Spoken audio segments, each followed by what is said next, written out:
What's going on, everybody? My name is Kyle, and today I'm going to be reviewing the film Black Panther. This is the latest installation of the Marvel Cinematic Universe and tells the story of Prince T'Challa, played by Chadwick Boseman, who assumes the throne after his father, King T'Chaka, is unfortunately killed. However, he soon discovers that it's hard to be a good man and to be a king, which leads to even more conflict when a new challenge arises, and he must prove himself worthy to be the king and to save Wakanda. As you no doubt have guessed, I was extremely pumped to see this movie. Just the idea of seeing an African-American superhero taking charge of the screen was just a dream come true, and I was very excited to see how they were going to handle this movie. Honestly, guys, going to see Black Panther was a true experience.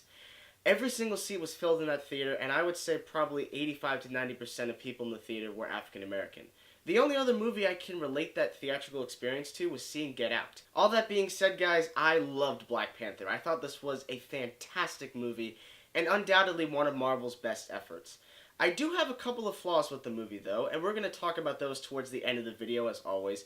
But let's jump into what I loved, which was basically all of it. Definitely the most intriguing aspect of Black Panther is just how well they handled the exploration of the culture of Wakanda, or African culture.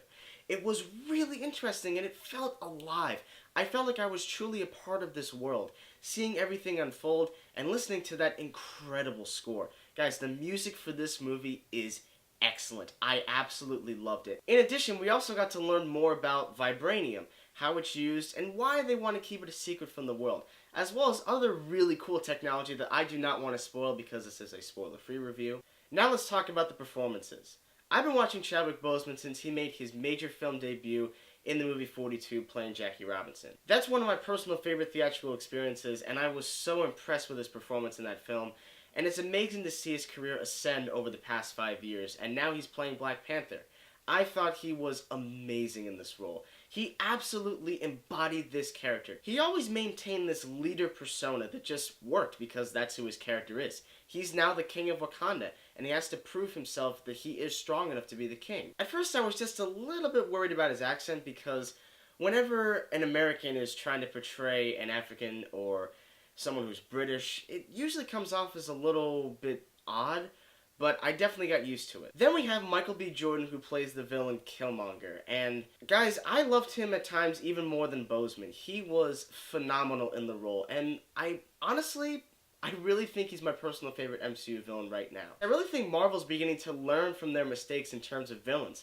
They already did it with the Vulture in Spider-Man Homecoming. Michael Keaton's character in that movie was so relatable because you can understand why he was doing what he was doing. I loved Killmonger as a villain because in my mind, you completely understood what his motivations were, and his tragic backstory really put a stamp on what his goals were. For story purposes, he definitely is the antagonist, but when you really think about what he wants to do, and why he wants to do those specific things, you can completely understand, and there's plenty of people out there who can definitely relate to that character. We also have Lupita Nyong'o, Florence Kazumba, and Dania Gurrira, Dania specifically, who were all amazing as strong, badass female warriors. I loved seeing them in this movie, kicking ass and looking awesome while doing it. I like that when they're fighting, all the female warriors are bald. I think it just adds to their badassery. But I mean, honestly, Dania Gurrira, I think, is definitely, of those three, the main person I want to talk about. I mean, I would never go near her with a spear. Man, oh my god, but she was just awesome in every scene. Every action scene in this movie involving them were the best action sequences in the entire film. They were directed so well. Martin Freeman and Andy Serkis are hilariously the only two Caucasian main actors in this movie. They are always a pleasure to see on screen, especially together. But in my mind, the most special aspect of Black Panther is undoubtedly its representation. Now I know that whenever people say things like this, it always turns into this huge political debate saying, well, you know, we have to put this in here because we have to attract to this specific demographic. But in all honesty, guys, screw the political crap. I was so proud to see an almost entire black cast leading this movie, especially the fact that it's a superhero movie, the most popular and highest grossing movies made today.